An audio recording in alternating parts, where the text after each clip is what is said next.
రాయలసీమ సాగునీటి హక్కులకు భంగం కలిగేలాగా రాయలసీమ ప్రాజెక్టుల అవసరాల కోసం నిర్మించిన రెగ్యులేటర్నే రాయలసీమకు కాకుండా చేస్తున్న వైనంపై ప్రత్యేక కథనం. ముందుగా Srisailam reservoir, Pothireddypadu head regulator, Banakacherla cross regulator కాంప్లెక్స్ల ద్వారా వివిధ ప్రాజెక్టులకు కృష్ణా జలాలను విడుదల ఏ విధంగా జరుగుతుందో తెలుసుకునే ప్రయత్నం చేద్దాం. మనం చూస్తున్నది శ్రీశైలం ప్రాజెక్టు. కృష్ణానదికి వచ్చిన వరదలతో శ్రీశైలం ప్రాజెక్టు నుండి దిగువకు నీరు ప్రవహిస్తున్నది. ఈ నీరంతా నాగార్జున సాగర్, పులిచింతల, ప్రకాశం బ్యారేజ్ చేరి నాగార్జున సాగర్ కృష్ణా డెల్టా ఆయకట్టుకు నీరు అందిస్తున్నది. శ్రీశైలం రిజర్వాయర్ నిండుగా ఉన్నప్పుడు శ్రీశైలం రిజర్వాయర్ వెనక భాగంలో ఉన్న నీరు ఎగదండలంతో సంగమేశ్వరం దగ్గర ఉన్న శివాలయం పూర్తిగా మునిగిపోతుంది. పోతిరెడ్డిపాడు హెడ్ రెగ్యులేటర్ వరకు కృష్ణా జలాల్లో నిలిచి ఉంటాయి. పోతిరెడ్డిపాడు హెడ్ రెగ్యులేటర్ నుండి విడుదల చేసిన కృష్ణా జలాలు శ్రీశైలం కుడి ప్రధాన కాలువ గుండా ప్రవహిస్తాయి. మనం చూస్తున్నది శ్రీశైలం కుడి ప్రధాన కాలువ అంటే ఎస్ఆర్ఎంసి. శ్రీశైలం కుడి ప్రధాన కాలువ ద్వారా ప్రవహించే కృష్ణా జలాలు బనకచెర్ల క్రాస్ రెగ్యులేటర్ కాంప్లెక్స్ కు చేరుతాయి. పోతిరెడ్డిపాడు హెడ్ రెగ్యులేటర్ నుండి విడుదల చేసిన కృష్ణా జలాలు శ్రీశైలం కుడి ప్రధాన కాలువ ద్వారా ప్రవహించి బనకచెర్ల క్రాస్ రెగ్యులేటర్ కాంప్లెక్స్ కు చేరడాన్ని మనం చూస్తున్నాం. ఈ కాంప్లెక్స్ లో ఇక్కడ మనం చూస్తున్నది తెలుగుగంగ లింక్ కెనాల్కు కృష్ణా జలాలు విడుదల చేసే రెగ్యులేటర్. దీన్ని తెలుగుగంగ రెగ్యులేటర్ అంటారు. ఈ రెగ్యులేటర్ ద్వారా విడుదల చేసే నీరు తెలుగుగంగ ప్రాజెక్టులో భాగమైన వెలుగోడు రిజర్వాయర్కు చేరుతుంది. ఇక్కడ మనం చూస్తున్నది నిపురవాగుకు కృష్ణా జలాలను విడుదల చేసే ఎస్కేప్ రెగ్యులేటర్. దీన్ని ఎస్కేప్ కెనాల్ రెగ్యులేటర్ అంటారు. ఈ రెగ్యులేటర్ ద్వారా విడుదల చేసిన కృష్ణా జలాలు నిప్పులవాగులోకి ప్రవహించి తదనంతరం కుందు నదిలో కలుస్తాయి. ఇక్కడ చూస్తున్నది ఎస్ఆర్బిసి రెగ్యులేటర్. ఈ రెగ్యులేటర్ నుండి విడుదలయ్యే కృష్ణా జలాలు ఎస్ఆర్బిసి ప్రధాన కాలువ ద్వారా గోరుకల్ రిజర్వాయర్కు చేరతాయి. ఇక్కడ మనం చూస్తున్నది గాలేరు నగరి ప్రాజెక్టుకు కృష్ణా జలాలు అందించడానికి నిర్మించిన రెగ్యులేటర్. ఈ రెగ్యులేటర్ ను జిఎన్ఎస్ఎస్ రెగ్యులేటర్ అని పిలుస్తారు. ఈ రెగ్యులేటర్ సామర్థ్యం 17,000 క్యూసెక్లు.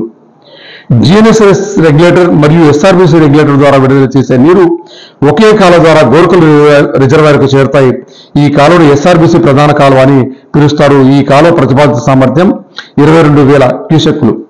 ఇక రాయలసీమ నీటి హక్కులపై దాడి ఏ విధంగా జరిగిందో తెలుసుకునే ప్రయత్నం చేద్దాం. కృష్ణానదిపై ఎగువన కర్ణాటక రాష్ట్రంలో ఆల్మట్టి నిర్మాణం చేపట్టిన తర్వాత శ్రీశైలం రిజర్వాయర్కు వరద రోజులు 30 రోజులకు తగ్గిపోతుందని చెప్పి ఆంధ్రప్రదేశ్ రాష్ట్ర ప్రభుత్వం అంచనా వేసింది. దీనితో వరద ఉన్న 30 రోజుల్లో 120 టీఎంసీల నీటిని రాయలసీమ ప్రాజెక్టులకు తీసుకోవడానికి, అంటే రాయలసీమ ప్రాజెక్టులు అంటే తెలుగుగంగ, గాలేరు నగరి, ఎస్ఆర్బిసి, మద్రాస్ డ్రింకింగ్ వాటర్కు 30 రోజుల్లో తీసుకోవాల్సిన పరిస్థితి ఏర్పడింది. ప్రస్తుతం పోతిరెడ్డిపాడు దగ్గర ఉన్న హెడ్ రెగ్యులేటర్ సామర్థ్యం కేవలం 11,000 క్యూసెక్లు ఉండడం వల్ల దీన్ని 44,000 క్యూసెక్లకు పెంచడానికి అని చెప్పి 2005 సంవత్సరంలో 170 జీవోను తీసుకొని వచ్చారు. ఈ జీవో ప్రకారం 44,000 క్యూసెక్ల సామర్థ్యంతో ఇంకొక హెడ్ రెగ్యులేటర్ ను పోతిరెడ్డిపాడు వద్ద నిర్మించడం జరిగింది. మనం చూస్తున్నది నూతనంగా నిర్మించిన పోతిరెడ్డిపాడు హెడ్ రెగ్యులేటర్.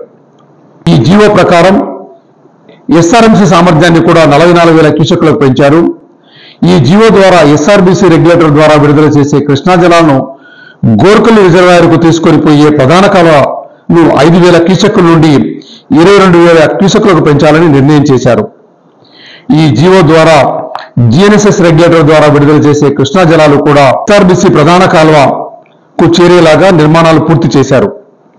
కానీ ఈ జీవో ద్వారా పనులు మొదలుపెట్టి 20 సంవత్సరాలు అయినప్పటికీ నేటికి ఎస్ఆర్బిసి ప్రధాన కాలువ సామర్థ్యాన్ని 12,000 క్యూసెక్ల స్థాయికి కూడా పెంచలేకపోయారు. ప్రధాన కాలువ సామర్థ్యాన్ని పెంచలేకపోవడం ఒకవైపు అయితే, దీనికి పరాకాష్ఠగా ఎస్ఆర్బిసి రెగ్యులేటర్ నుండి విడుదల చేసే కృష్ణా జలాలు ఎస్ఆర్బిసి ప్రధాన కాలువకు నీరు చేరకుండా శాశ్వత అడ్డుకట్ట వేశారు. ఎస్ఆర్బిసి రెగ్యులేటర్ ద్వారా విడుదలయ్యే నీరు ఎస్కేప్ ఛానల్ ద్వారా విడుదలయ్యే నిప్పులవాగులోకి కలిసేలాగా కాలువ గట్టును తెంచేశారు. ఎస్ఆర్బిసి రెగ్యులేటర్ ద్వారా గోరుకల్లుకు చేరవలసిన నీటిని కూడా నిప్పులవాగు తరలిస్తూ అక్కడి నుండి గాలేరు నది, కుందు నది, పెన్నా నదుల ద్వారా నెల్లూరు వైపు సముద్రానికి కృష్ణా జలాలను పరిగెత్తిస్తున్నారు. కానీ రాయలసీమ ప్రాజెక్టులకు నీరందే నిర్మాణాలను పూర్తి చేయకపోగా ఉన్న నిర్మాణాలను కూడా ధ్వంసం చేస్తున్నారు. రాయలసీమ ప్రాజెక్టులకు నీరు అందకుండా కాలువను మొత్తం నిపులవాకు డైవర్ట్ చేయడం అన్నది రాయలసీమ సాగునీటి హక్కులపై దాడిగా రాయలసీమ సమాజం భావిస్తోంది. రాయలసీమ సాగునీటి హక్కులకు భంగం కలిగించేలాగా ఎస్ఆర్బీసీ రెగ్యులేటర్ ద్వారా విడుదల చేసే నీటిని కోరుకల్లు రిజర్వాయర్ కు అందకుండా శాశ్వత అడ్డుకట్ట వేసి ఆ నీటిని ఎస్కేప్ రెగ్యులేటర్ ద్వారా నిపుల్వాగు తరలించడం రాయలసీమ సాగునీటి హక్కులపై దాడి అని చెప్పి రాయలసీమ సమాజం భావిస్తున్న నేపథ్యంలో ఎస్ఆర్బీసీ రెగ్యులేటర్ ద్వారా కృష్ణా జలాలు కోరుకల్లు రిజర్వాయర్ కు అందించడానికి వీలుగా మూసివేసిన కాలువను తక్షణమే పునరుద్ధరించాలని 20 సంవత్సరాలుగా పూర్తి చేయని ఎస్ఆర్బీసీ ప్రధాన కాలువ సామర్థ్యాన్ని 22,000 క్యూసెక్లకు తక్షణమే పెంచడానికి కార్యాచరణ చేపట్టాలని ట్రిబ్యునల్ రాష్ట్ర విభజన చట్టం ప్రకారం సాగునీటి హక్కులను పూర్తిగా వినియోగించుకోవడానికి కావాల్సిన కార్యక్రమాలపై తక్షణమే ప్రభుత్వం కార్యాచరణ ప్రకటించి కార్యక్రమాలు చేపట్టి రాయలసీమ నీటి హక్కులను కాపాడాలని రాయలసీమ సాగునీటి సాధన సమితి ప్రభుత్వానికి విజ్ఞప్తి చేస్తున్నది.